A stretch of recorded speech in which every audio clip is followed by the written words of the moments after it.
An important announcement was the increase in the credit limit for farmers. Do you think this will be sufficient to address the financial challenges faced by the agricultural sector, especially in terms of access to funds for modernization? So I think anybody who talks about agriculture always talks about multiple dimensions. And I think the first part of the finance minister's speech has tried to address all the multiple dimensions. It is not just credit. There's kind of, so one way to look at it is like an average person, but let me start with the economist perspective. I think the key issue in agriculture from the economic perspective is two things. One is the nature of the demand, which is developed over the last 20 years. And that is classic microeconomics. That is, as the population becomes richer or improves from poor to middle to so on, the demand for cereals goes down, demand for other things go up, and the last 20 years has proved that. So in a market economy, the suppliers change what they produce. So there would be less production of cereals, more productions of alternatives like fish, horticulture, etc., etc. Now, unfortunately, for various reasons and rigidities at all levels of policy, starting from state and local, we have not really kept pace with that. So, given this situation and the continuing need to diversify, to raise the quality chain so that we can tie into more with international demand. You know, we have a demand for traditional products like basmati rice, but there are so many other products which we are beginning to explore. States are beginning to explore actually. For example, organic rice and wheat, new elements like millet, and so on. So the finance minister in her speech has actually gone through all those things and tried to see what is it that the union government can do. You know, agriculture is a state subject, so there are only limited things that the union government can do, and she has tried to pick out all those things which cover a whole range of things from technology. I would particularly want to mention the seeds.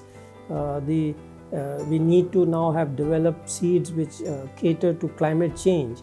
Sometimes there's excess heat, other times there are floods, there are droughts. So the new seeds have to be developed and propagated throughout the country. So, you know, the national issues which a union government can address have all been tried to be addressed, including the issue of credit requirements and credit guarantees. Right. And with a strong focus on supporting gig workers and skill development, what role do you think gig economy reforms will play in the future of India's labor market and productivity? So there's two elements to it. You know, you mentioned skills. So let me give the broader point about skills. Skills are the key. I mean, I have kind of these one or two slogans. I say, jobs and skills are two sides of the same coin. That is one. The second is, wage growth of already employed people depends on rising productivity. So upskilling, learning by doing are critical to rising real wages. So my analysis suggests that one of the most important reasons why the real wages of formal employees have not increased is because this skilling, upskilling is not happening. So there are a number of things in the budget which address. The last budget also addressed some of those in July, apprenticeship, etc., and certain other things are including the national skill university, etc. Those things which are require thinking and analysis to innovate. The second part of it is startups, and the gig workers in this, you could say, those new platforms, the tech, that's all related to startups. So startups has been a very important part of this government's effort to upgrade the micro and small enterprise. They are the micro small enterprises of the future, actually whole MSME. And there has been an effort. You know, the difficulty was very few people understood the nature of startup. That is beginning to change.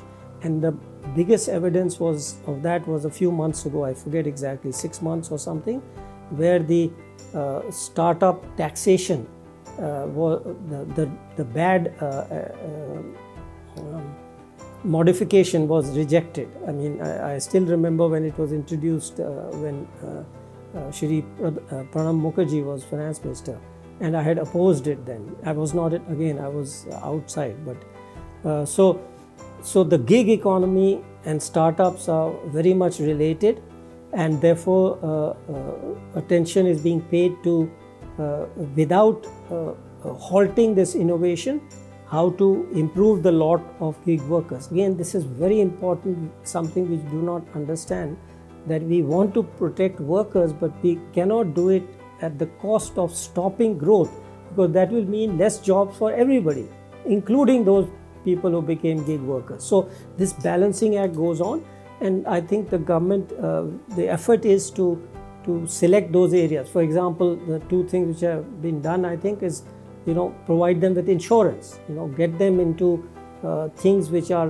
really social security, but without disturbing too much this innovation, which will drive lots of gig types of jobs. It won't be just what we have seen today, but many other types of jobs in the startup and tech economy.